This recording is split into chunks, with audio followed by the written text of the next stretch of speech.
Yeah. One for the trouble, two for the bass. Welcome to the great incredible paper chase. Keep your boots laced if you wanna keep pace. Oh no, niggas ain't scared to hustle. It's been 7 days, the same clothes. Ask them originals, cause they know. All step, Nate Dogg, very roll. Step away from the mic, they too cold. The funk might fracture your nose.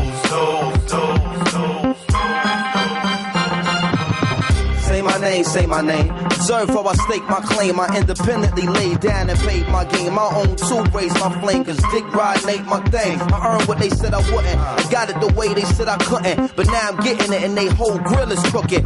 Mad cause I'm getting kicked out for my bookings. When y'all was asking permission, I just stepped up and took it. What? The kids better buy my rookie card now. Cause after this year the price ain't coming down. And if you got a joint bubbling, they get money now. Cause in a minute, it's gonna be some real trouble coming out. Just a warning. As usual, some cats won't heed it. The hard-headed always gotta feel it to believe it. A shame the jealous gaze is too short to see it. But when they face it, the cement, they not in agreement. We can play nice and decent, but dirty like the 7-1 precinct. Call it a day and make it a long evening. You keep on scheming and give me some more reason. I had the women in your mama's church screaming, Lord Jesus. Harder than y'all, cause I'm smarter than y'all. I know that deep down it's got to be bothering y'all. Pay attention, watch block gon' get larger than y'all. Pour your pride on the rocks and you swallow the talk. Respect oh no, look at who they let eat the back door.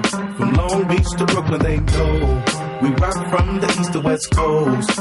Queens salute you, baby. No. Step away from the mic, they too cold. The funk might fracture your Very nose. contagious rap should be trapped in cages. Through stages of whackness, fouls, raps ablazing, and it amazes me how you claim thugs but go 2 ways without SkyTel pages. I'm intellectual, pass more essays than motorcade police parades through East LA. More beef than delays. Thus, what I vent is just what you lust to vent is eat relay.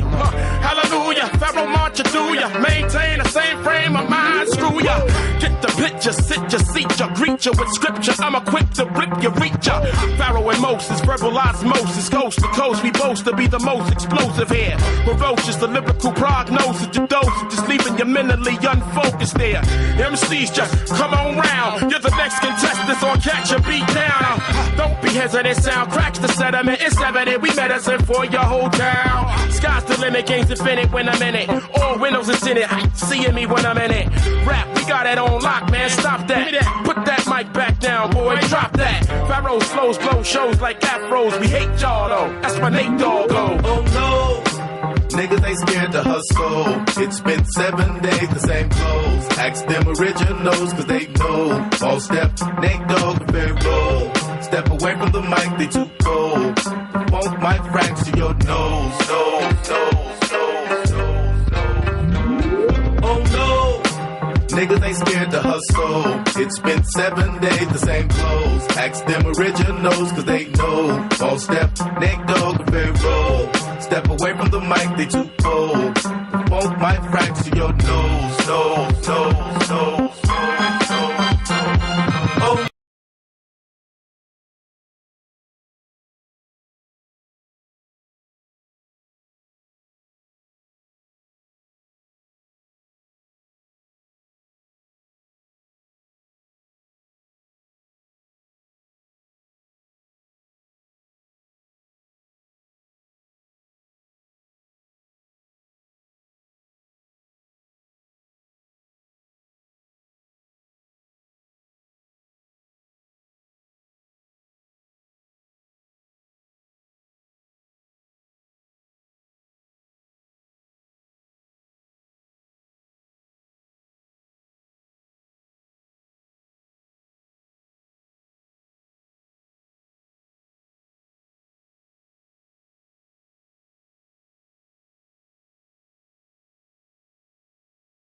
All right. And there's the alarm. It's time to go live. Welcome to the Sorare FP live 2 days before lock stream. Might have Bob joining us today. I'm not sure. He's got some work going on at his house. He wasn't sure if he's going to be able to make it, but at the very least, you've got me, and I've got a rundown. So hopefully it'll be a little bit less scattered than usual. Of course, we're going to start the rundown with bragging a little bit about how well I'm doing. Right now, I am first in the overall for both rare competitions, which is pretty awesome. But yeah, I've said this a number of times. This is as much luck as it is skill. You know, just the guys that I like are guys like Jackson Churio and Fernando Tatis and all of that. So yeah, those are the guys that just happened to go off. It easily could have been, well, I was going to say like Schwarber and Harper, but as we know, if you've been following the Phillies, you know they have a lot of swing and miss, and apparently haven't adjusted. And yeah, we'll get to the airing of the grievances later, but part of that is all the things that people complain about. But let's see. The one thing I wanted to call out was WSF NYC is sweating out first, I think, in Rare Champ. I think it hopefully will be his first podium this season. So kind of keeping our fingers crossed for that. I know I've seen a lot of other folks that I recognize on the leaderboards as well, which is pretty cool. Let's see. Oh, I was thinking about going through projections, but you know, last week I did like the starting pitcher kind of matchups and all that. And looking at it, King was the one guy that I felt the most comfortable playing, in part because Garrett Cole had been hit so hard by the Royals, and I haven't checked the stats yet, but I know for part of the game that I was watching, you know, he had a 1-2-3 inning, but every ball was hit like well over 100 miles an hour. So they were still, you know, making solid contact. But you know, he had a great game. That one for sure picked me up in Rare Pro, where I'm in first for the week as well as overall, which is pretty awesome. And that was a big part of it. So yeah. Let's see what else we have. But yeah, again, like Lindor, Tatis, Alonso's a guy that I've always liked, kind of similar to Matt Olson.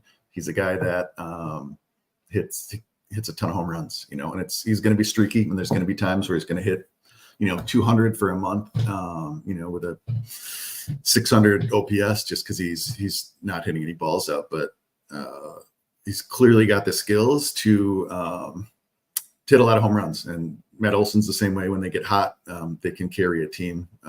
And then Mookie, who, you know, was like 1 for 21 for the playoffs so far, you know, he put a ball out. So, and then the other thing I've seen is, you know, Bobby Witt. I don't think he had the best divisional series, but he's going to be fine for next year. I don't know.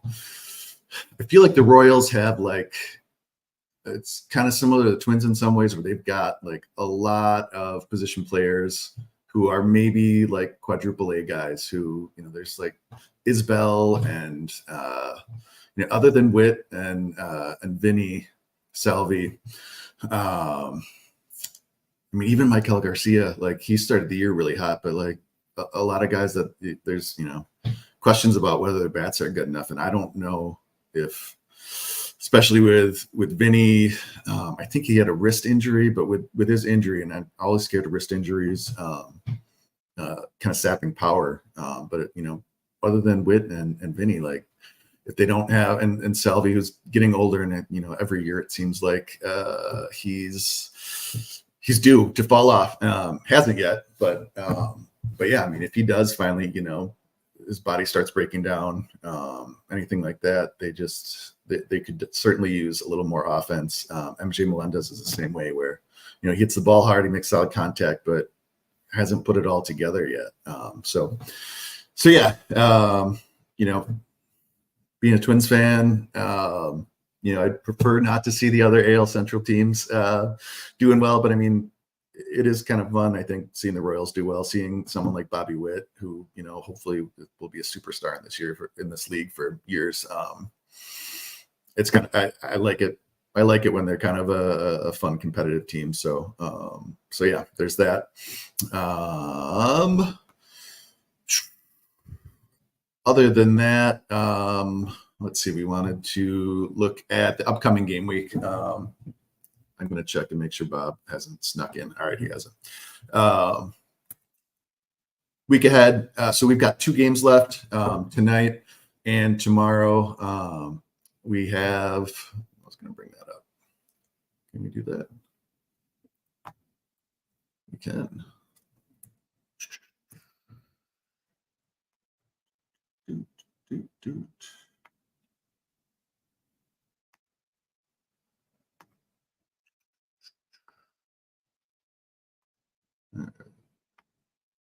There it is.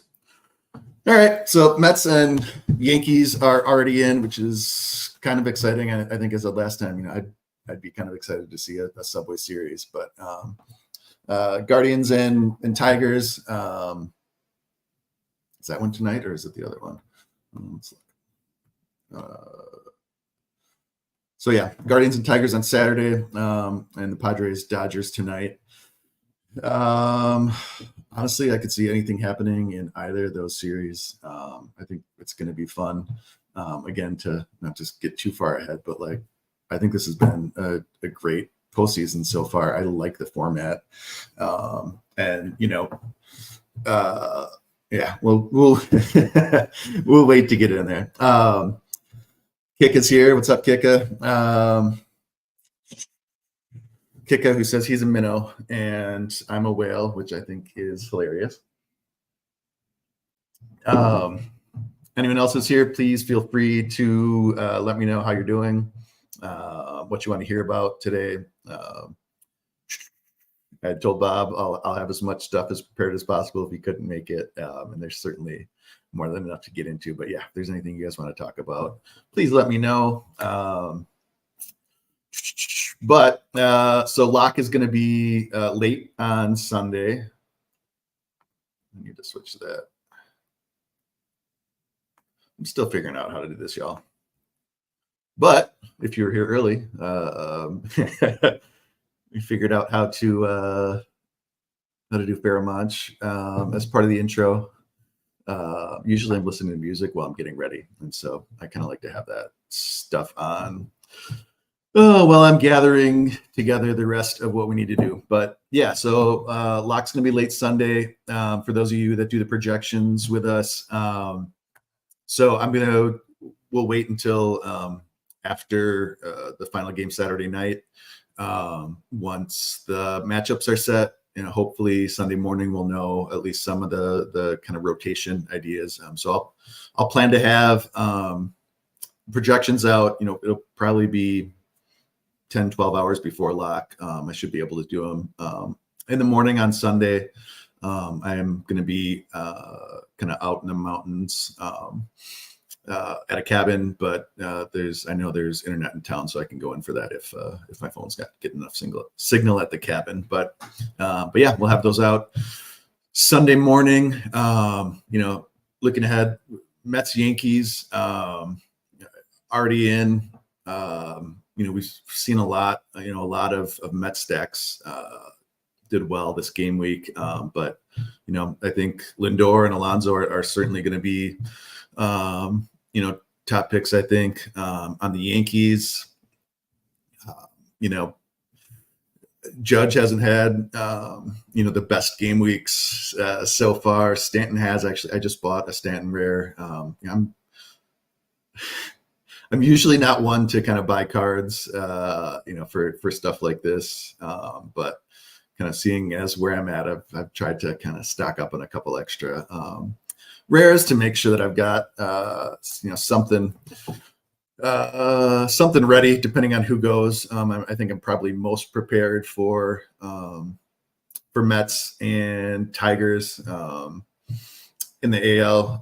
I've been working on collections for them with the current season, so those will be easiest for me. Padres as well. Although I mean, I've got a little bit of Padres and Dodgers, not much for Guardians, and not as much for Yankees, which is why I at least picked up Stanton. I've got some Jazz, Miami cards from last year. I don't think I have an in-season rare for him, but yeah, that was kind of looking at who the best bats that weren't too expensive. The Yankees, it was kind of between Jazz and Stanton. And Stanton right now is hitting the ball well. And he's someone who, when he's healthy, always hits the ball hard. He's kind of one of those StatCast darlings. So, he's someone that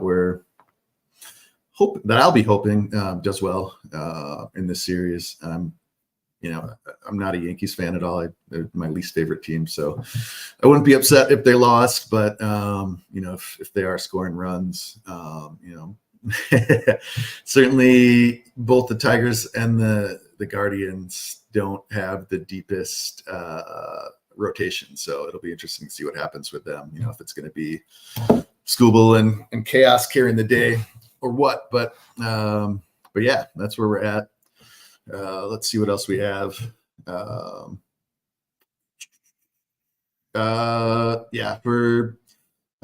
those of you that aren't super familiar with the playoff format, it's going to be 7 games for this series. The first game week, John had confirmed probably a week ago that it's going to be the first 2 games of both series, so it'll just be the first 3 days, and then the following game week will be just the rest of the league championship series. So that one, the plural of series has been getting me for the past few weeks as I try to talk about multiple series and avoid doing it in a way where I need to try and pluralize series. If anyone is a grammar dork and knows, is series just the plural of series, or is it series is? I feel like it should be series is, but then I typed that out and I'm like, that can't be right. So for the upcoming series, so it's, if there's a sweep, it's only going to be 2 games for the following game week. But it could be as many as 5 for that game week. So it'll be interesting. I like kind of that setup. I think doing it this way, which is also how this past round was, I think that works well, where you get 1 game week where everyone knows how many games there's going to be. It's even between the two different leagues, each side of the bracket, where I think the other option was kind of going an extra day or 2. But if you didn't do it after the two games each, I think no matter what they did, it would have been off by 1. Maybe I'm not sure. I'd have to look at the schedule, but because I think it's 1 game, 2 games, 1 game going forward. But let's take a look at that. Can I switch to that? Nope. All right. You can't see it, but I'm looking at this. I guess if they went Wednesday, would be the first game 3, and then we'd have a 3 and a 4. Yeah. So it's going to be offset no matter what they do. So I like that setup. It doesn't favor, having kind of, a Mets stack versus having a Yankees stack. Everyone's getting the same amount of games. And then the following game week, it's going to be, to the extent people want to see this have, kind of some kind of more strategic elements, or kind of figuring out, that's always kind of part of the fun in normal game weeks is, should you go with 4 games of, a kind of tier 1 or tier 2 player, or 2 or 3 games of a star tier player, kind of figuring that out is part of the fun. And, in the back half of the series, those game weeks, you get to kind of do that, figuring out, if you feel like you have a good grasp on, what's going to happen with the series, if it's going to go long or not, and matchups and figuring that out can certainly be an advantage. But yeah, I like the way that it's going. The other thing I wanted to mention was just, everyone's going to have at least a day off. All the bullpens are going to be fresh. And, for the most part, I think for this game week with the 2 games, unless someone goes crazy long, and you're seeing that a little bit, guys like Luke Weaver, like Class A, but he's someone that always kind of pitches long and pitches a lot. So, I wouldn't have any concerns, about Class A, who, he might go, 1 2/3 innings.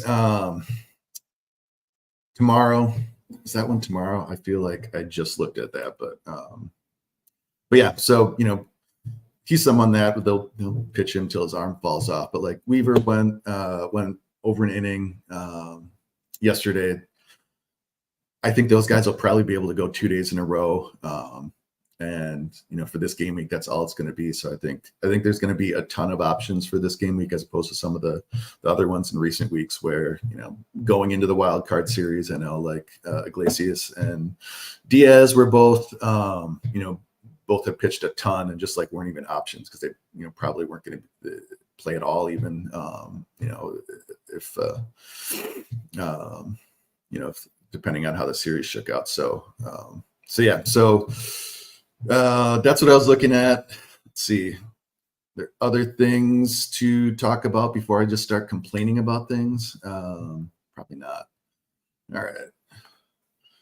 Let's see what we have. See, this is what I've been working on. Problems with you people. Now you're going to hear about it. All right. The airing of the grievances. So we're going to start with the playoff format. This came up last year, and I've heard it again. Like the fact that the bye week hurts teams is, to me, just like ridiculous. I know last year it was pretty clear that if teams wanted to, they could face live batting. There were some like intra-squad scrimmages, things like that. But the teams that lost, they didn't lose because of the bye week. They lost because the exact things that like they had been doing over the past month. The Phillies bats had, have been struggling for months, really. I know if you're in Ace's Discord, I know HG Racing has gone on some very long rants about the Phillies. So if you're looking for more information, please go check that out. But yeah, I mean the teams that have struggled at it wasn't the bye at all, as far as I'm concerned. Like I don't think that's been the issue. The Royals, their bats kind of were struggling. If LA's losing, loses to the Padres, it's not, it's not their bats going silent. It's their pitching. So yeah, I think that's pretty ridiculous. The other, let's see, what else do we have? The pitching inequality. I saw someone bring that up in Discord. Just the fact that one league series, because of the way that the games are like offset and all of that, teams on one side of the bracket were kind of able to get their pitchers in 2 of the 4 games, and I think on the NL side weren't. But like that's not going to change. The schedules are pretty set, and they need to make sure they kind of like it's going to go like this. They can't, as far as like being able to have accommodations and travel, and TV schedules and all of that, like it needs to be set in advance. And so, that sort of stuff needs to be set. They obviously want a game on every night, like, for the television, like they want to get as many games spread out as much as possible. And it's going to work out that way. So, it is what it is. The one thing, so I guess the 2 things that that I keep coming back to, one with like pitching injuries, with the pitch clock and all of that, and just it at least feels like there's been more pitcher injuries. I don't know how much of that is pitch clock versus just players, like pitchers throw the ball harder. We're figuring out kind of how to maximize velocity, and kind of everything else being equal, more velocity is, equals, better results. And unfortunately, the other connection is more velocity means more injuries. And so, if you, I'm another guy, I don't know how to say his name, Kyle Bodie, who he does the driveline guy. He's super into, mechanics and all of that. And, that's what driveline does in many ways is kind of help pitchers kind of maximize, in many cases, velocity, but they do a ton of other stuff too, like figuring out pitch shapes and tunneling and helping, pitchers kind of figure out like pitch mix, really, like, if this is what you're already doing well, kind of what can you add to that, is a thing that they focus on, I know he said a lot, the next step here needs to be like, not just like, how do you throw the ball faster, but also, how do you throw the ball faster without getting hurt? And so, obviously that's not necessarily the teams seem to have just like taken that as, just attrition. Like they're going to lose a pitch, they're going to get 2 out of 3 years from every pitcher. It seems like is the approach. But I think a big solution for that, and a big solution for, the playoffs, again, getting back to kind of Skubal and Chaos, is like expanding bullpens. Like if you've got 2 to 3 extra pitchers, and especially if, 1 or 2 of those are the bulk relievers or the 6th starters during the regular season, or, kind of the 4th and 5th starters in the postseason, if you got those guys ready, and it's not as much a concern about emptying out your bullpen, you don't need to push your starters as long. And I know people, hate that. Oh, guys, don't. There's no more complete games, and all of that stuff. Like, I think there's always going to be a balance between, offense and defense, and pitching, and whether or not the ball is used. And to be clear, like it seems like MLB has a fair amount of control over the makeup of the balls. I mean, if you play softball, like there's different compressions and all of that, and it's intentional in softball. Like they depending on what you're playing, they don't want the ball to be coming off the bat too hard, just for injury purposes. If you see kind of high level, adult, softball players, it's like the pitchers are wearing masks and like, catcher's gear almost, because like a comebacker is like could kill you. So, so the bats, and the balls, like, they're tested, to make sure the exit velocity isn't too high. It's the sort of thing where MLB isn't going to ever talk about that, but like they, some years the ball flies a little bit better than others. And so to the extent increasing bullpens would mean that you've got more pitchers who, are fresh, or, I've talked about like Louis Varland, guys that are, the Twins have done this a ton with starters who they've moved to relief roles, and their stuff just plays better if they're able to add a couple miles an hour velocity, because they're not pitching the whole game. They're just doing an inning or two. Batters aren't seeing them more than once, so they can get by with just their 2 good pitches instead of having to try and work in a 3rd and 4th that aren't as good. So Griffin Jacks is like a perfect example of that. And he's got just a phenomenal sweeper. And, he wasn't great as a starter, but they converted him to a reliever, and he's been, lights out. Like, I don't even know if it's like arguably, I think clearly this season, like better than Duran. So I think it's going to help pitchers. It's going to hurt the offense to the extent that there's more relievers kind of coming in and doing that. But, you can make the ball fly further. I mean, there's tweaks that they can make. We've seen baseball, everything from the stolen base stuff to, shifts and all of that. Like, they're willing to kind of tweak that stuff to kind of get the competitive balance right. And I think that's the right thing to do. And I think it's, I think that's something that fixes a lot of, the concerns about pitching, that even a team with a good rotation like the Phillies, or at least they have a fairly strong rotation, but couldn't get Wheeler in for Game 4 without pitching him on 3 days rest, and so they were only going to get one game out of him in a 5-game series. Like, I think that's mitigated a ton by having, by not needing to worry about having Sanchez and their other pitchers and their long guys, guys like the Phillies lost again. Their bat sucked, but also their bullpen blew up, and those are all good relievers. And sometimes that's just what happens.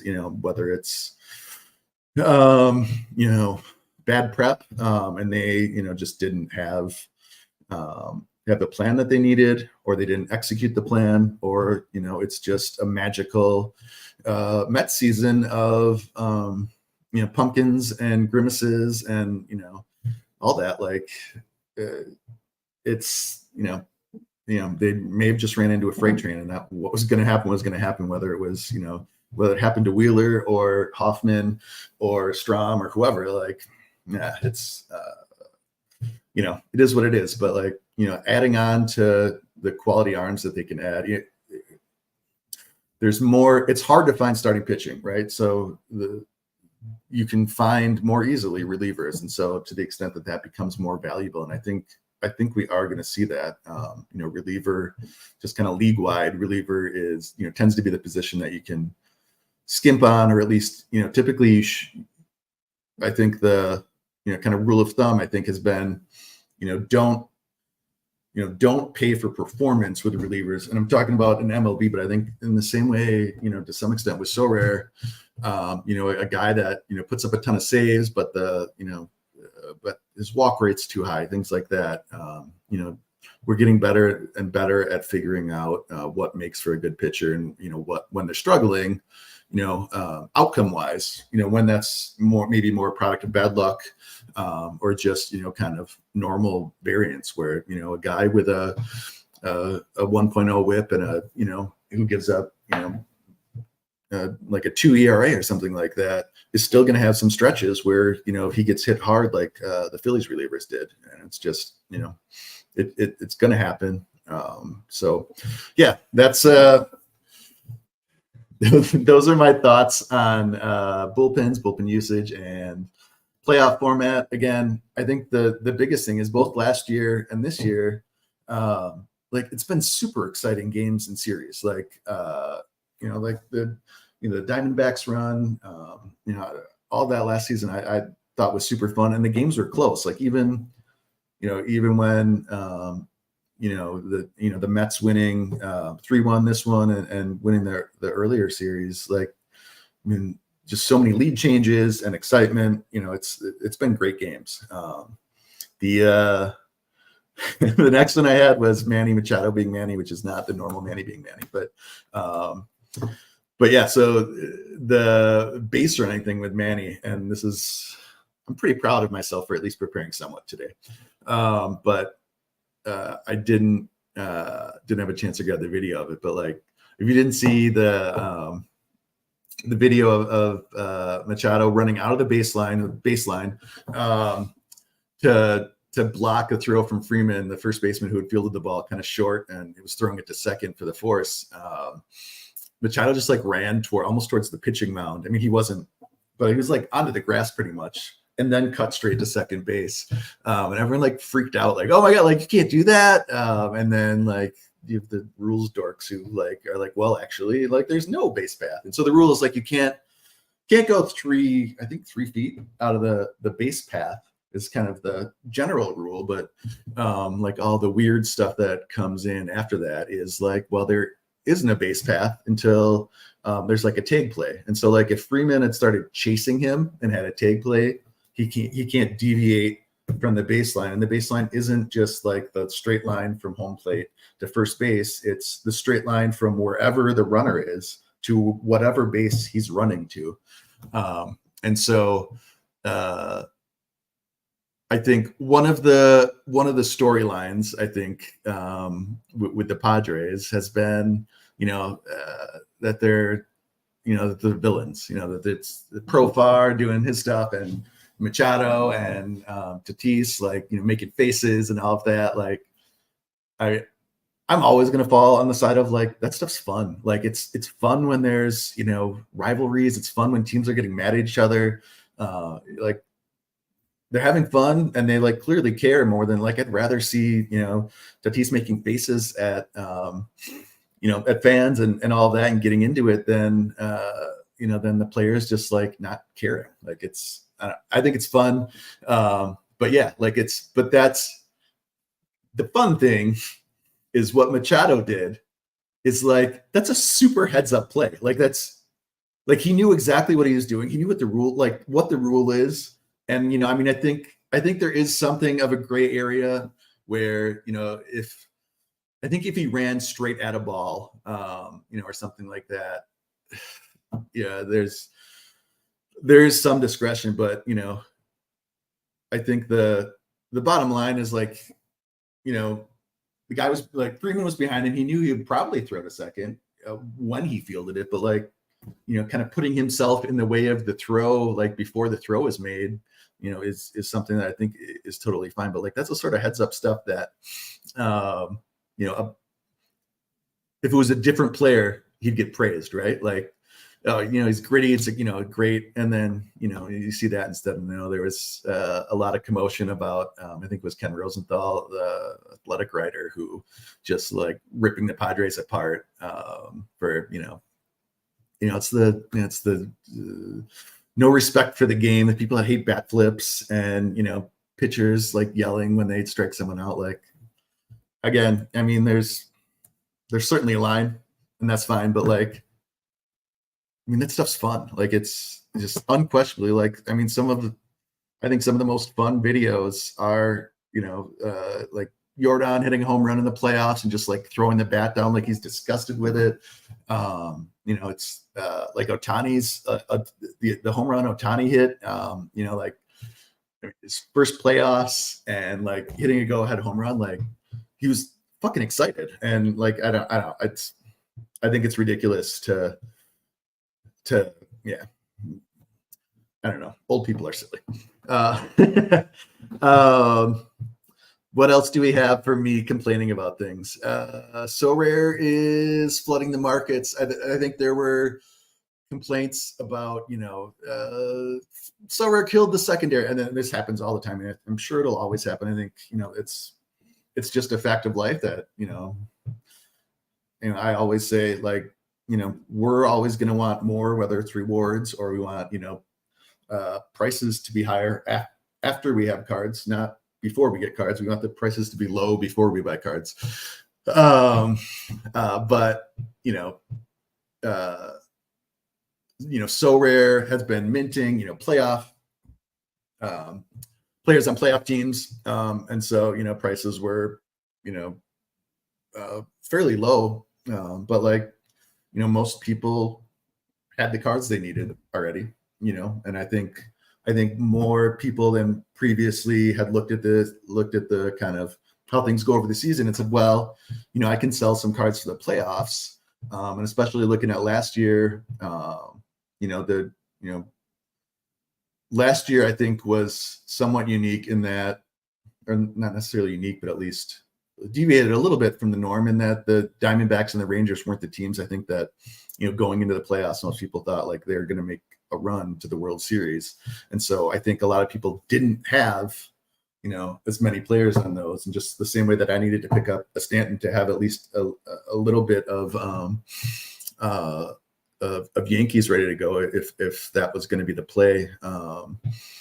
That people needed to buy those cards. But also the other part of that, I think, is that the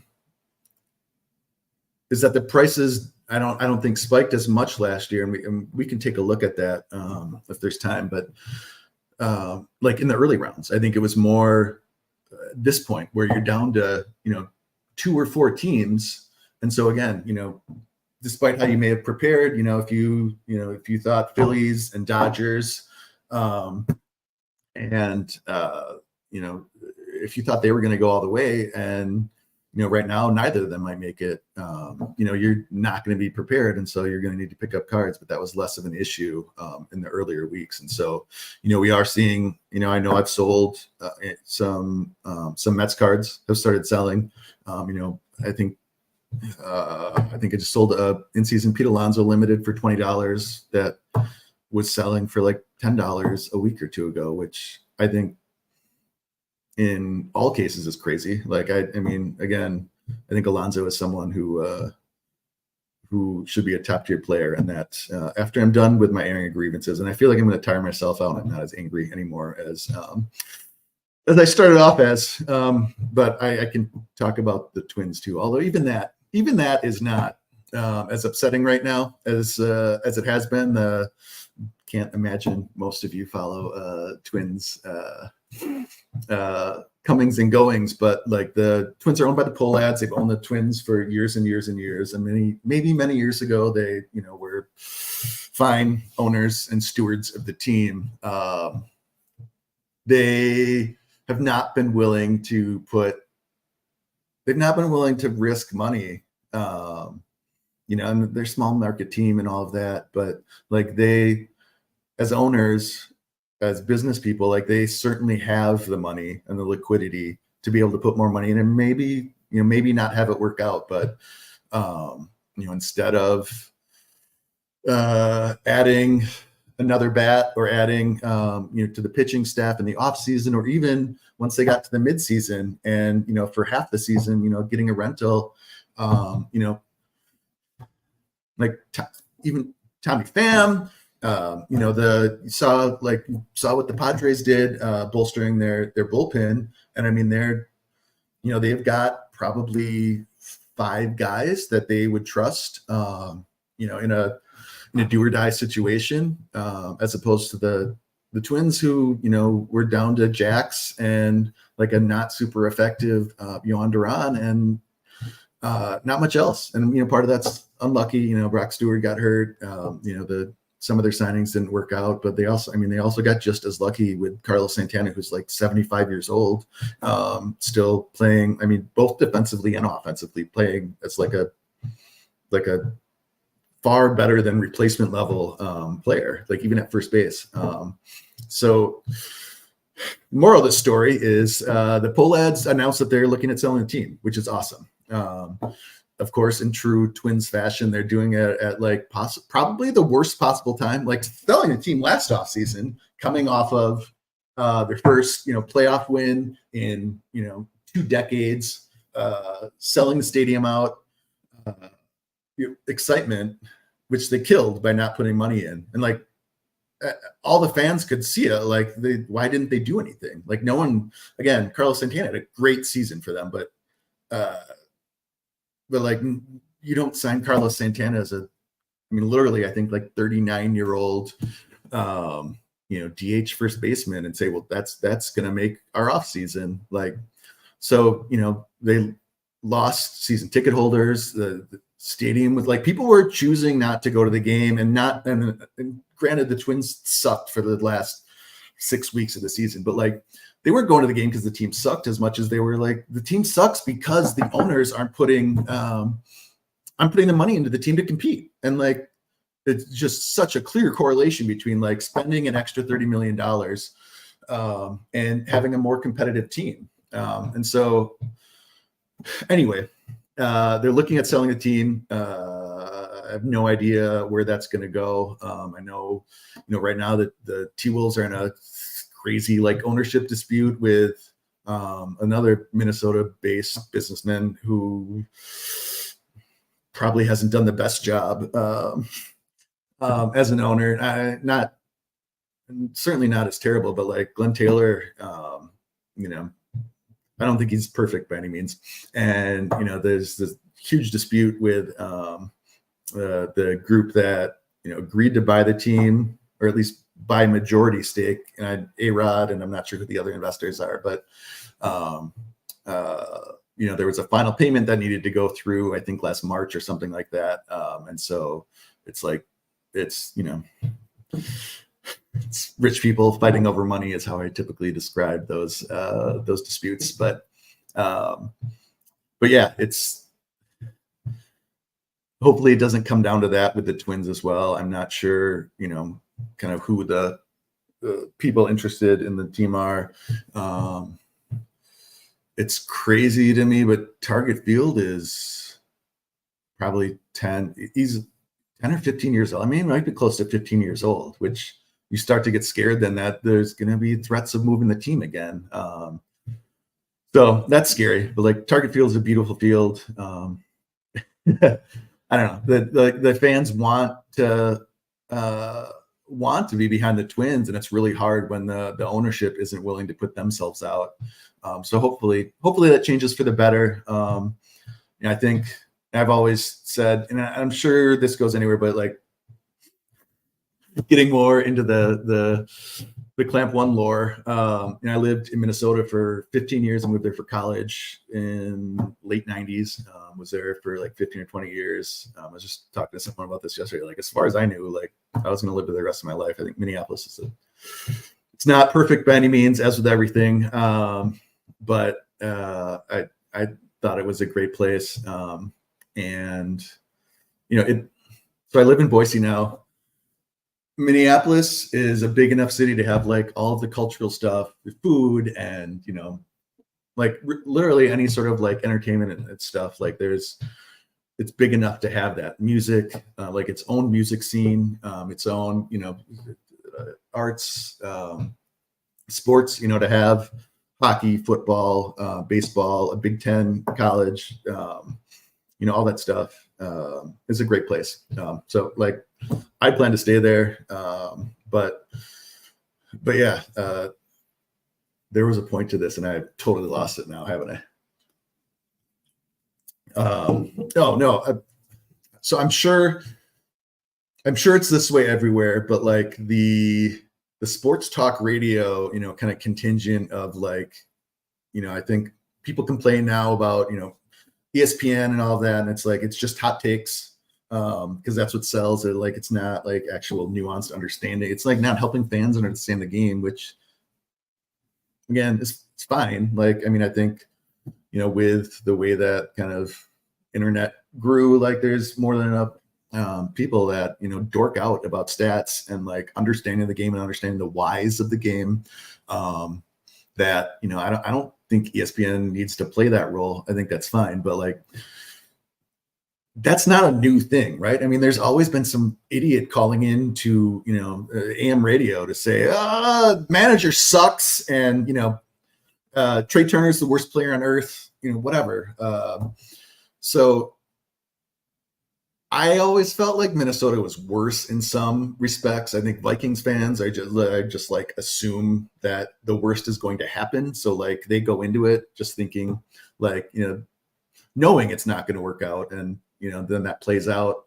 But Twins fans, will just, it's very much kind of the old school mentality of rub some dirt on it, of, batting average is important, all of that. And so the thing that got me was like, it's hard for people other places to understand, but like, I don't know if it was a majority, but it was like, if it was a minority, it was a very, very loud minority, like hated Joe Mauer, just like, the complaints about Joe Mauer for years and years and years. And even before all the injuries and him having to move off of catcher, it's like, he takes walks and, he needs to swing the bat. And it's like, it's probably one of the best hitters, like anyone there is going to see in their lifetime. And even like Arias, like who hit for high batting average, but, certainly wasn't as good of a hitter as Mauer. I think the swing not as good, like the ability to hit the ball hard is not there, and the ability to take a walk. Like Mauer was not only hitting 330, but his on base like was like like Barry Bonds levels. So Anyway, moral of my story is Minnesotans can in many ways be like angry players, but like, or angry fans, but it's, I think there's more and more fans that like want to see the team be successful. Despite that, I think there's certainly a contingent of Twins fans who look at it and say, Baldelli and Falvey have to go. Falvey's, I'm not sure if he's like the Pobo, like the president of baseball operations, or but he's the top of the front office. The GM typically was the top of the front office. I think structurally a lot of teams have changed, and so now there's a Pobo in most cases with different positions below them. But like a lot of people are calling for the GM who his contract was up, he walked away, that he was the problem, as if there wasn't someone above him like making decisions, and more importantly, like as if Baldelli wasn't working with the players he was given, and as if the front office wasn't doing their best to maximize the players that Baldelli could use given the financial constraints. And so, yeah, I think the Twins are in a position of having a phenomenal stadium, of having a fan base that wants to be behind the team, and having a front office and a manager that can win. Like maybe they're not perfect. Maybe Baldelli's a puppet and is doing whatever the front office tells him to, which I'm not even sure why that would be a problem if the front office is intelligent, and they seem to be. But yeah, they have all the pieces there. They've got a great farm system. They've got bats coming up. They've got I really, really like what they're doing with pitching. They have a plan. They have kind of players that they focus on. You see this more and more. They're just more institutional, kind of like, this is what the Yankees do. This is kind of the focus. And certainly you don't want to see a team trying to fit a round peg into a square hole, trying to turn a pitcher into someone they're not. But again, I think more and more teams are getting better at understanding the whys, and why a pitcher is successful, why and knowing that, you can kind of figure out how to add on to it, and so the stuff you see with arm slot and all of that, and tunneling, like the pitches that out of the hand look exactly the same, and that the longer they stay on the same path. So a batter, some of the big talk recently has been about pitch tipping, right? There's the Big John Boy video. Who was that one on? Was it Nola? But no, it was the Brewers, but it was Devin Williams. So that stuff. I mean, major league, batter is looking at all that stuff and doing the best they can. And it's I can't recommend enough, listening to like Rates and Barrels, listening to the Pitcher List podcast, like those guys, like the kind of knowledge that they have about pitching and how the pieces work together is just phenomenal. And to be frank, I mean, like the things that I'm saying aren't, these aren't like unique thoughts that I have. It's the stuff that the people that are smarter than me are able to talk about. But the batters are queuing off of so many things, and the more information they can get, and so that information is going to be the release. If you're throwing a breaking ball with your arm a little bit more here than here, they can pick that up and then be ready for it. And so a batter is going into an at bat saying, like, I'm typically looking for X pitch, and going to adjust to Y pitch if they see it, and that's why you will often see younger players struggle when they come up,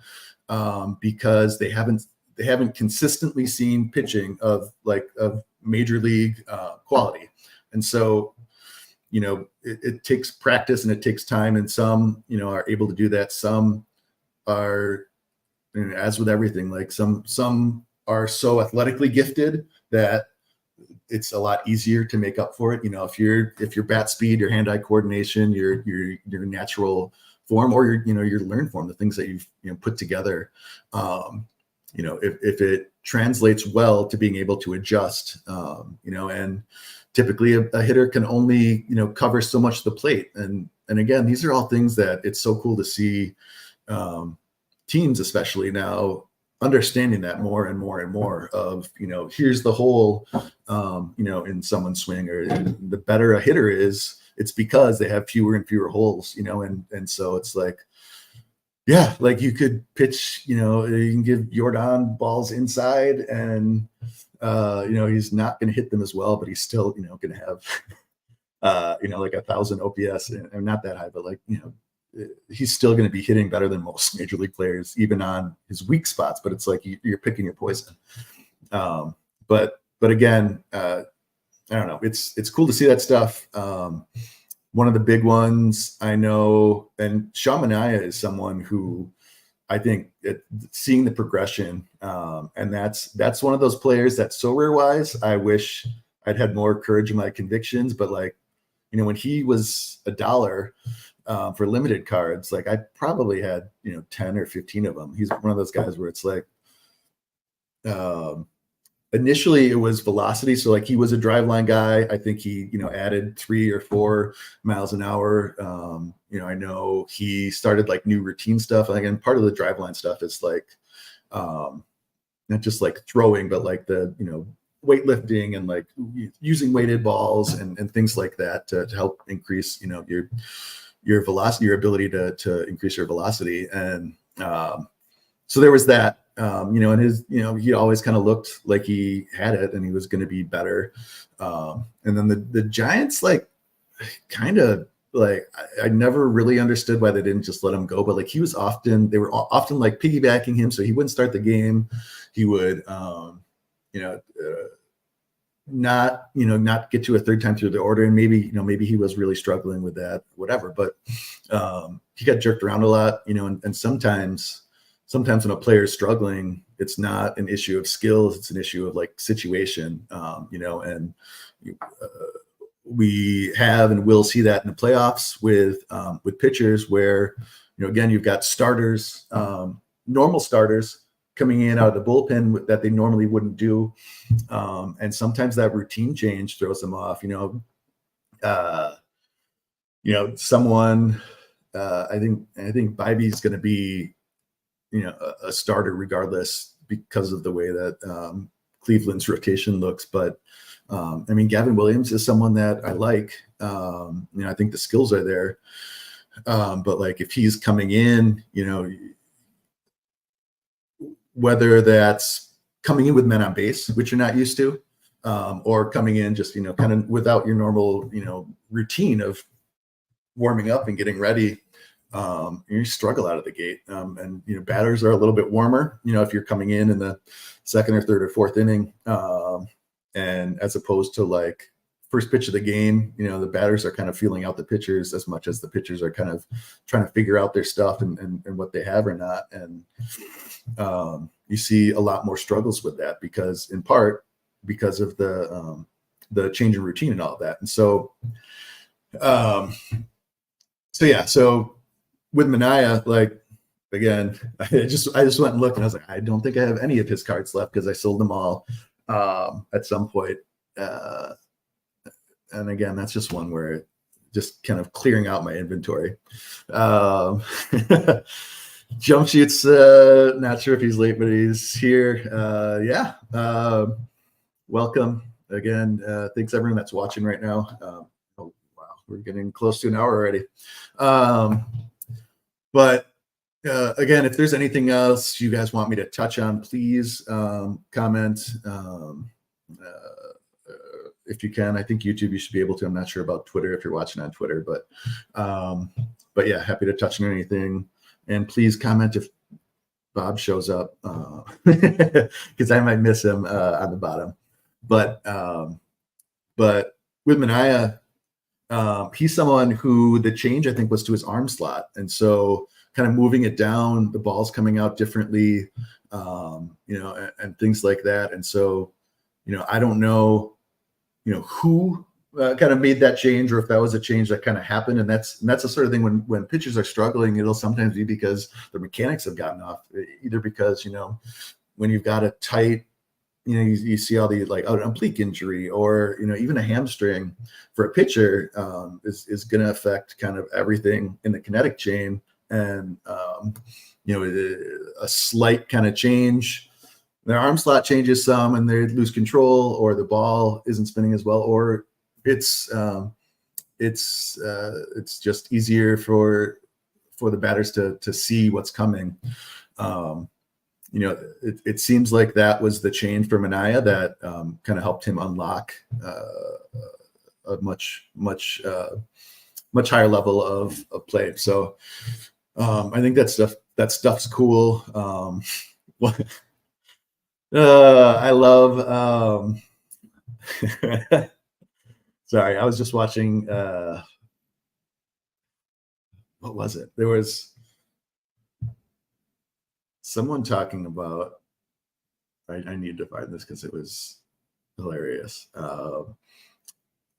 Brett Kavanaugh was like a Supreme Court justice. Like his indiscretions as a youth came up, like, and so his confirmation hearings, like, I like beer. Boys and girls, like, they all like beer. That's one I wish I'd prepared as I learned more and more about the videos. But it was Garrett Cole. So after they clinched, it was a very similar comment to, like, how are you feeling after this? He's like, just got to drink a couple IPAs with the boys. This is great.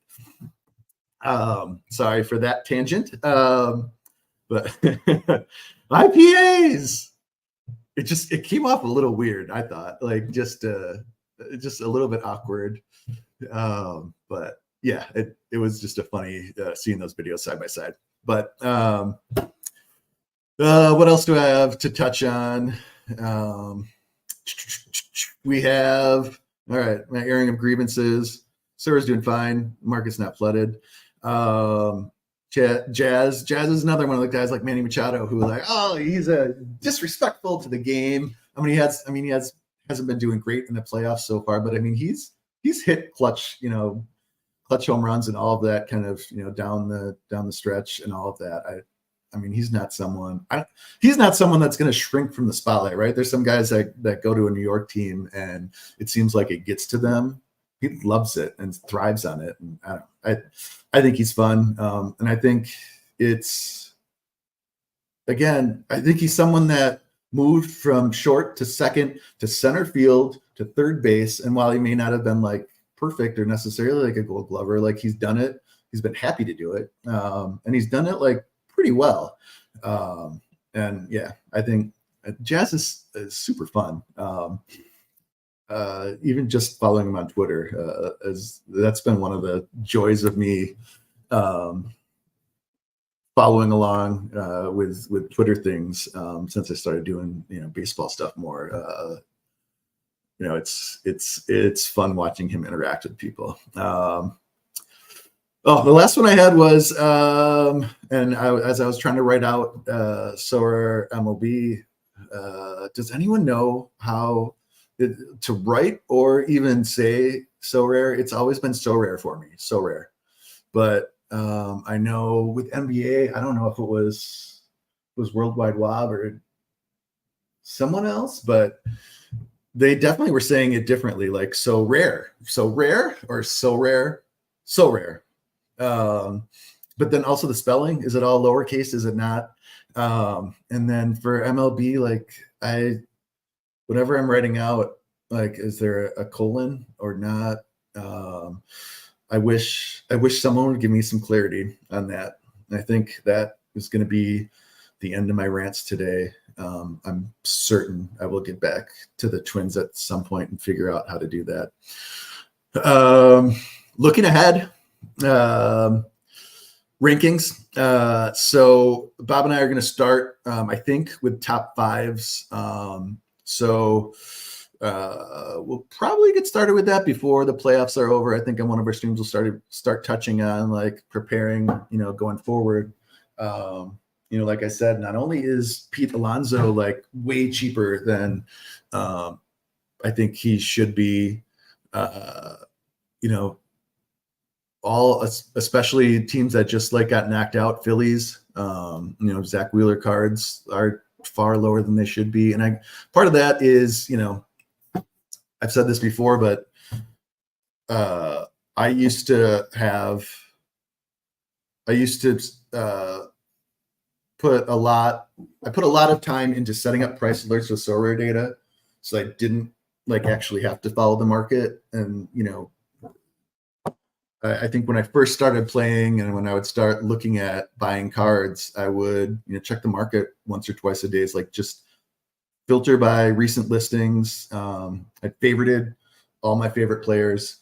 Like any player that I would consider adding to my gallery were favorited, so I could just filter by favorites and then recent listings, and just looking at those once or twice a day, kind of in my head have an idea of this is how much this kind of level of player is going for. So like a kind of, if you haven't been playing Sorare the entire time since summer of 22, and certainly if you don't kind of know the history of Sorare, where it's it started off as a soccer fantasy game and then expanded into MLB and NBA, but like, so it's a lot of folks coming from soccer, a lot of folks from outside the US who didn't, there are people playing that didn't even that I would guess hadn't watched a baseball game, or at least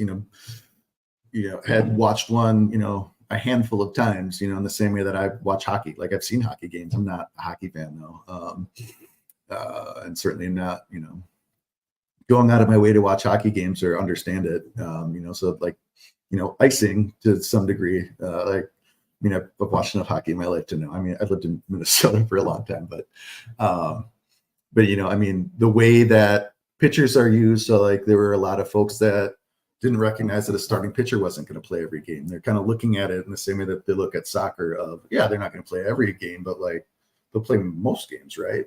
So you saw starting pitchers way overvalued because they, on a per game played basis, their numbers were, 3 times as high as anyone else because they, can easily put up 30 points a start, but you can't even play them every game week.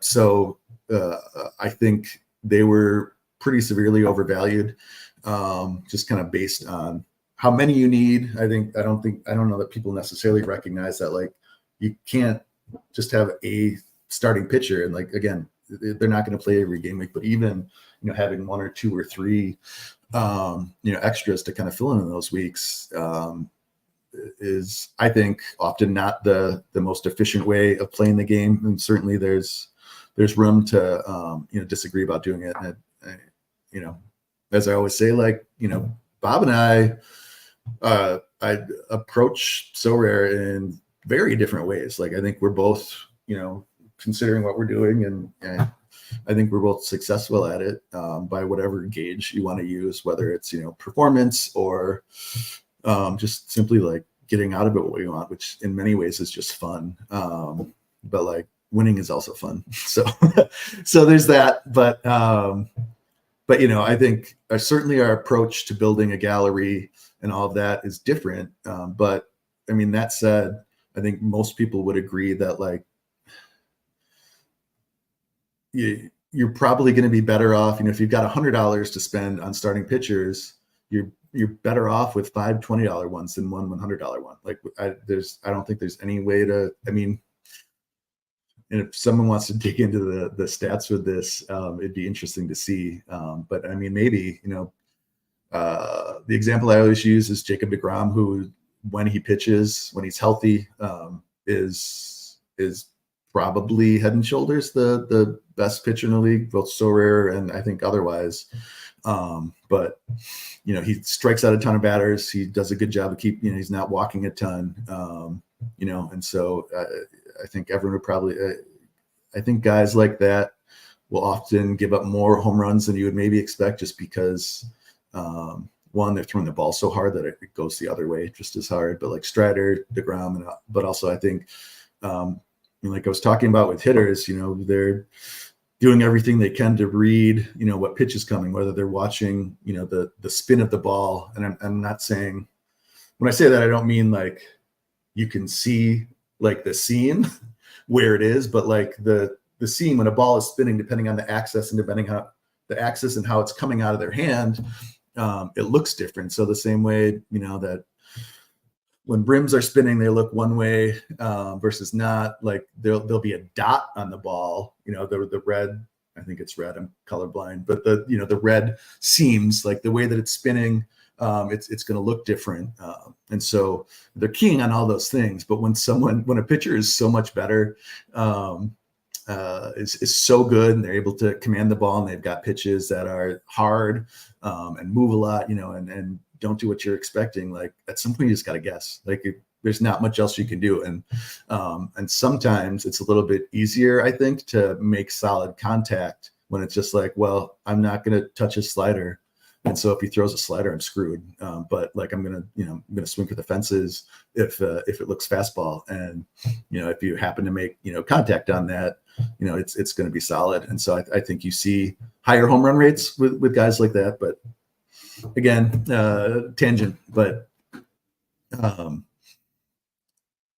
it would be interesting to see if, on a purely, I don't know if efficiency is the right word, or economical, but like, as far as like money spent towards kind of how competitive you can be, if just getting that stud pitcher, and just knowing that you're not going to be able to play a roster every other week. I would guess that I don't think that is the most efficient way to do it. Again, I'm always going to, prefer having twice as many starting pitcher options, but with slightly worse pitchers, just because so much of this is matchup based, and so much, a quality starting pitcher, someone who you're going to be, other option is to get a stud SB that can hit. That may or may not be true. I'm going to touch him. Don't let me forget that.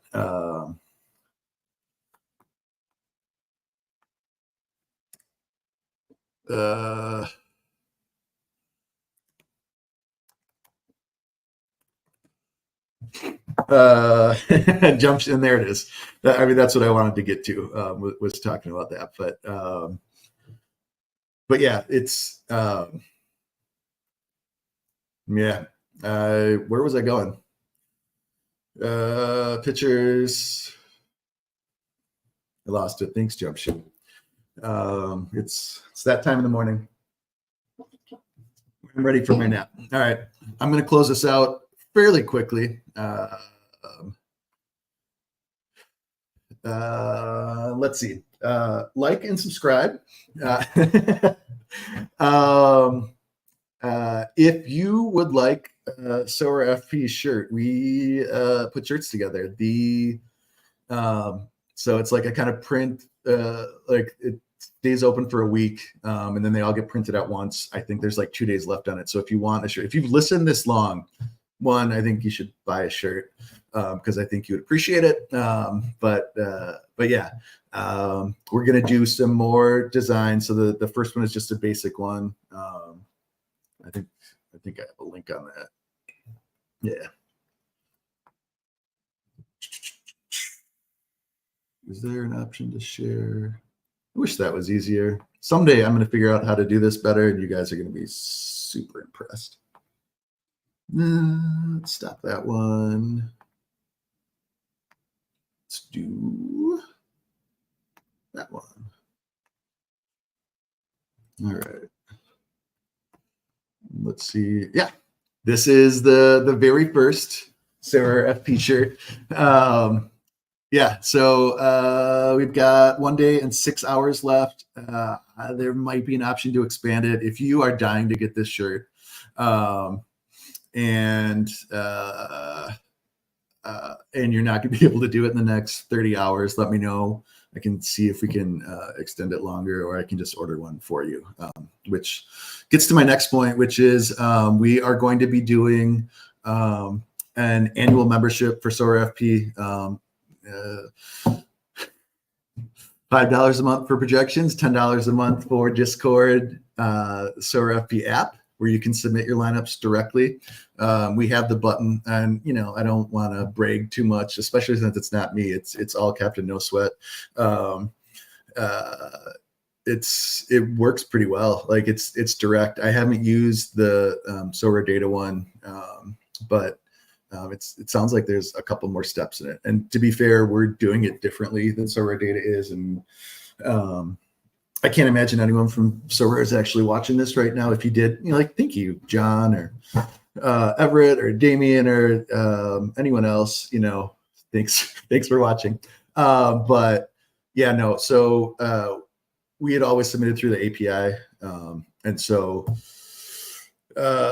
they took that ability away, and that's one of those things where I'm not sure they realized we could do it. But if you do NBA, it was the same way, and in part that was because MLB and NBA were kind of on different back end systems. So the under the hood of it was kind of a different system than what soccer was on over the past year.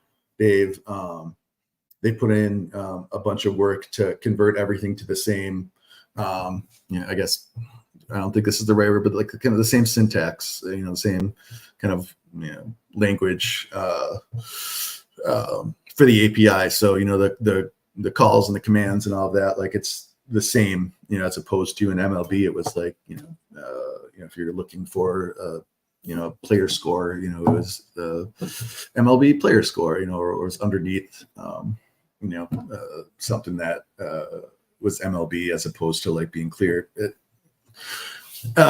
all the same now. That sucked this summer because it went our app, uses the API for everything except right now. Well, up until that point, it used it for everything, including submitting lineups.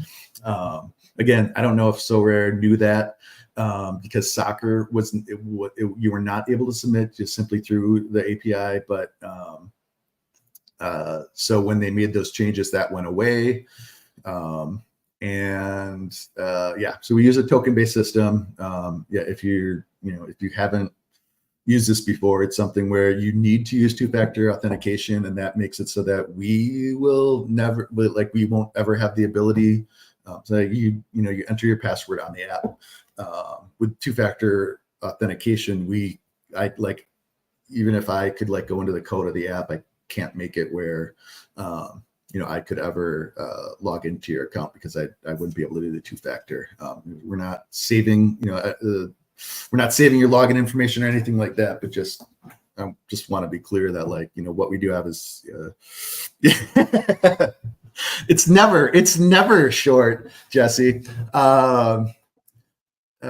Or technically, maybe this is short. I think this is probably short. I've got 20 minutes or so before I need to get off. So yeah, I'm going to use all of it, probably more.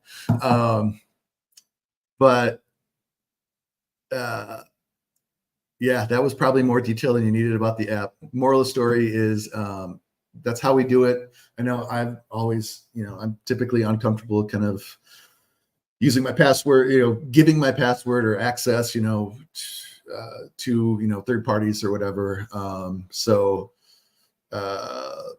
At some point though, it was the same way with Sorare data where it's a little bit scary that you're kind of, giving them access. But it is something where,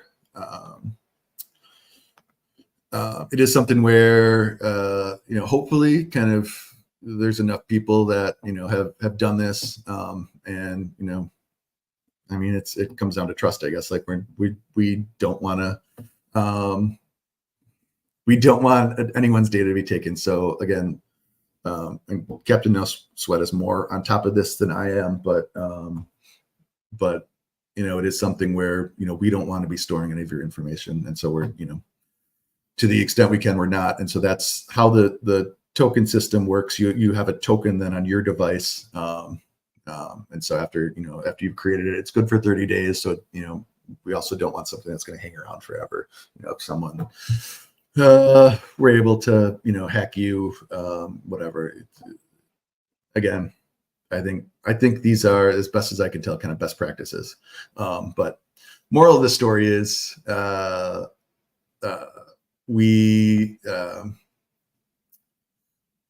don't know what the moral of the story is. Can anyone tell me what I was talking about? I honestly, app, using it, I don't know. But I do know that Jumpshoot ordered a shirt. Thank you, Jumpshoot. If anyone else wants one, please go ahead and do that right now. If you are, that's what it is. If you are a subscriber, thank you, Jesse. Annual membership. Yeah, so if you are currently a Patreon subscriber, there is a discount code that I posted in the Discord to get the price down a little bit. We're not making a ton of money off of this, but it was surprisingly cheap. So I think if these shirts turn out well, it'll be something where selling a shirt for $20, I think we can bring in $5 for everyone that buys one. Like, that's kind of cool. But yeah, so the plan with these is this will be a one-off. It's going to close in 2 days. And we're going to do some more designs. Unfortunately, because of the way it's set up, I think we can keep them open for about a week. And then I think they ship within 5 days from there. And typically you'll get them within another 5 days. But so these shirts, you probably won't get, I wouldn't expect to get them sooner than like 2 weeks from today. Ideally we'd be able to do, so I'm looking to do the Skubal Chaos one, Skubal and Pitching Chaos. So hopefully they advance. Sorry, Alex. And there's, some degree of Guardians support from the FP family, but yeah, I just think it'd be fun if the Tigers advance. I'd love to see Skubal keep going. And yeah, so that we're gonna do. I don't know if you noticed, but there's a big F in Sorare FP. So I think there's gonna be an LFGM shirt, maybe with the LFMG going down crossword style. So if you guys have ideas for Yankees or Padres or Dodgers, whoever advances, let me know. I don't, off the top of my head, I can't think of anything that we might do for those, but yeah, we'll probably do some shirts for those. This will probably be the OG 101, never again. But yeah, that's the plan with that. Back to the annual membership. I feel like, yeah, this is almost comical how bad I am at staying on track, but annual membership. So after the World Series, I'm going to have that ready to go. Right now, I'm trying to focus on, just making sure that we're getting the projections out. We're trying to focus on doing regular streams and making time for that. So hopefully, again, thank you everyone that's watching. Appreciate it. And hopefully, especially when Bob is here, it's helpful for you, as whether you're playing or buying, all of that. But yeah, so I think the focus is just going to be on enjoying the playoffs as well. So I think the week or two after that, we're going to start getting the ball rolling with off-season stuff, and so putting together initial kind of updated projections. I did do a 2025 kind of.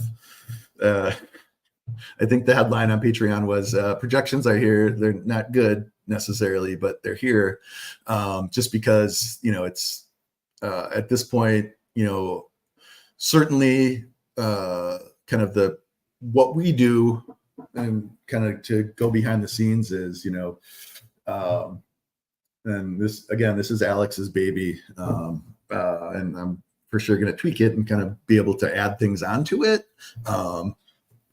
And hopefully you'll be able to use options of, I just want the straight, FP projections, or being able to what Alex was doing with MBA was kind of like the upside projection versus kind of the vanilla projection. Being able to do that, being able to weight some projections more than others. Part of what we're doing is taking like BADX and all the different projection systems. We're taking a number of them, smushing them together, then we're weighting them based on the ones that we like the best, and then adding on top of that the factors that Alex had identified as kind of being the most relevant and most useful for Sorare. So adding that on top of it, and in a lot of cases, it's stuff that is already incorporated into those underlying projections. Again, it's just a weighting thing, and so if we think X, Y, or Z, whether it's a statistic, like WOBA or something like that, or if it's taking into account like the StatCast stuff, or now we have bat speed data and all that stuff as it comes out. Taking that all together, it's tweaking that stuff, and I think we should be able to make it so that there's a few options, so that you can kind of play around with that, and so. Yeah, so the initial projections are using I don't think I've seen any projection systems with their 2025 ones out. I think those will start being released after the World Series for us. So yeah, Kicka, the idea is that you'll be able to select different projections. I know. So I mean, what Captain Nosebet said was, if you can give it to me on a spreadsheet, it's we can easily incorporate it into the app, and so there's just going to be 4 different columns, something like that, and then if you want to pick one versus the other, you can, and so that'll be the starting point. Okay, I'm gonna do annual membership. So after the World Series, we'll do that. We'll keep that open probably through the end of the year, where it'll be $100 for the membership. So yeah, something that incorporates recent hard hit data. So I mean, and again, I mean, that's stuff that's in there. Alex kind of had scripts and all that set up, and so that was updating, and so incorporating rolling rolling stats and all of that. It's because I mean, I think that's what we look at, right? And so I think part of the off-season content will be talking about that, and kind of again, what I would like to see is kind of everything from, if you're playing for the first time, like what's the best way to go about it, and also what's the most fun way to but a special one that really emphasizes it. Thank you, Kicka. I appreciate it. Truly, and Bob and I talk about this all the time. Like, to some degree, we're, chatting about this stuff on Discord regardless. And so it's fun for us to be able to come and talk about this stuff. As long as there's enough people that are enjoying it and find it useful, I think it's something that we're going to make an effort to kind of, again, carve out enough time to be able to do this. So that's our plan. But again, typically monthly membership is $10 a month. So we're going to do a $100 annual subscription, and you'll get a free t-shirt. And don't let that stop you from buying this shirt, because we're going to do more. And so, if you're not in the US, I need to figure out how that works. I literally have no idea. This is the first time I've done anything like this. I find myself saying a lot these days. I've never done this before. I don't know what I'm doing. But it's been a very fun adventure. Thank you again to the folks, especially the folks in Discord, that have offered to help us with this stuff. Everything from, helping to create a website and all that, because that's the other plan that we're going to be working on. Yes, I agree. That's going to be one of the I think the 2024 ones is please fix Tears, thanks. And that's something I had never thought about. Like, I mess around with my profile picture and all of that. And that was just how I was feeling one day. I typically don't think about like, oh, like people are seeing that. Like John was teasing me about it at the All-Star weekend. He was like, you know, you could change that if you wanted. I was like, oh shit, like, yeah, no, he sees that. That's cool. But also, I mean, they should fix the tiers, right? Yeah. So yeah. So again, thank you, the folks that have offered to help with this stuff. We really, really appreciate it.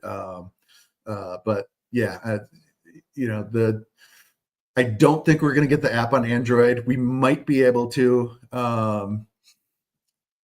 Captain No Sweat certainly isn't going to do it. You know, he's doing this in his spare time. It's again, this is a hobby that, you know, it's a hobby for him as much as playing Sorare is a hobby for me. And so he doesn't, you know, he doesn't make Android apps. He doesn't know it. And like, again, with the changes that Sorare made, like it was an inordinate amount of work to keep the app running. And I don't think we missed a week. We might've missed a week or two of being able to submit. It's hard for me to tell because usually there's a beta version that he's working on. And so with those changes, I know kind of we're the guinea pigs and testing it out and seeing how it works. And so I might have been able to submit before everyone else as we were testing it out. But it was pretty seamless, which is just amazing because, again, like the amount of work that went into it. And, you know, he has a full-time job that he does. So, excuse me. All right, I'm running up in my time. But yeah, so the idea is going to be if we can kind of quickly and easily get it converted to an Android app. I don't think that's quick or easy, but if we can hire, you know, someone to do that on a one-off basis, and so kind of that's why we're trying to raise a little bit more money through shirts and memberships. You know, if we do the annual membership, you know, we'll have kind of the year's worth of subscriptions for the year, and we kind of figure out where to put that money. And, you know, again, in part, you know, it's figuring out how much time we can commit to this. I really don't want it to be something where, I mean, this doesn't work if I can't do projections every week, you know, like before the game, before lock and like having that ready. And so, you know, that's why we're not going to be doing NBA stuff. There's no way I'll be able to commit to, the updates a half hour, you know, an hour or a half hour before lock, you know, as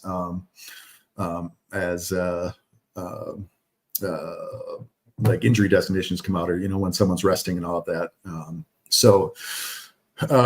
Again, there's people that do that better than us, or I'm going to try and have some of those folks on over the winter to talk about it. And, you know, again, this off season, there's no way we're going to be able to incorporate that into the app. We might be able to do it in future years. Again, it's just going to be figuring out kind of where to put the time and money for this stuff. And so yeah, so part of this is going to be me figuring out what I should be doing. Hopefully I'll get better at making videos and podcasts. Hopefully I will learn how to actually turn this into a podcast, which I was supposed to do weeks ago and I still haven't done. I know me personally, I listen to more podcasts than I watch streams or do things on YouTube. And so, yeah, even if I'm listening in the background while I'm, you know, cleaning the kitchen or, you know, falling asleep, like, or just driving in the car. So, that's a big one. But for me, figuring out where I should be putting my time, if I should be learning to code and like, you know, pull the data from the MLB's API and StatCast and all that. But I don't think I need to. I think that's stuff that, once we get kind of scripts up and running, I can at least figure out how to modify them if I need to get different data and stuff that, you know, other folks can do. And, you know, if it's something where, you know, we should just be hiring a freelancer to, you know, whether it's edit videos, because that's another one. Although I kind of want to learn how to do that. I've been my son, who's 7 and very, very into video games, has been begging to start making like the videos that he watches of, you know, people playing Legend of Zelda and Minecraft and all of that. And so I think that's going to be a fun, activity. So I'll probably learn how to do that. I'm getting there. But yeah. Again, part of it is figuring out what what we all should be doing, where to put our time, and all of that. And so yeah, I'm looking forward to the off season. Again, DJ Local's here. Yeah. I'll try and figure out a way where we can do timestamps, and if you only want to listen to the tangents, you can do that. If you would like me to, maybe we can have AI kind of edit it down so that like one topic is kind of all together instead of like 3 minutes of one thing and then 3 minutes of a different one and then getting back and then asking what I was talking about. So yeah, we're also going to have more guests on. I think that helps a lot. And if, you know, any of you folks that want to come on, if you want to come on to talk, whatever, you know, I know DJ Local has significantly more knowledge about prospects than I do. You know, if you want to have a conversation about that, I know some people are comfortable doing stuff like this, some aren't. You know, and I know certainly kind of considering the kind of crypto arena, that some people prefer to keep their anonymity and all that. But yeah, again, I think after the World Series, it's going to be hopefully putting together a schedule, figuring out what we're doing. I know like Zuby has said he's willing to come on. So having folks, having different managers come on and talk about that stuff. And Bob and I will be starting to do our rankings for the off season. And we're going to go from there. Again, thank you all for coming, for watching, for supporting this. If you want a shirt, there it is. I'll put the link up one last time. There it is. But yeah, I wish, okay. I'm not sure when, so we're doing a giveaway. Mookie won the Mike Trout bobblehead that Bob was giving away based on his prediction of the Tigers going to the wild card instead of the Twins. But we do have a bunch of other stuff. I'd like to say we're going to do it in the next week or so, but that might be something that happens afterwards too. But I'm gonna have a few of these. Few of these for the giveaway as well. And yeah, I would not expect it till after the World Series, to be honest. I think that's one of those things that I'll probably put off because I need to go through the comments. I know there must be, again, things that I've never done before. There, you know, people do Twitter giveaways and all that. I know how to do like the Discord bot at least to do it in there, but like, you know, or like if you watch with the Mike Zakarian NBA one, what's the name of that? But the Sorare NBA live before lock show, you know, he'll have people comment and do that. So there has to be an automated way to do that. I just have no idea what it is. And so figuring that stuff out, fun times. But yeah, that's what we'll be doing. Yeah, good luck to everyone. Good luck. Like I said, WSF, NYC. I think I got all those letters right. Good luck hanging on to first in champ, in rare. Good luck to everybody else. And yeah, I won't be able to do a stream. Ooh, DJ Local says it's built into StreamYard. So that's pretty cool. Again, figuring all this stuff out.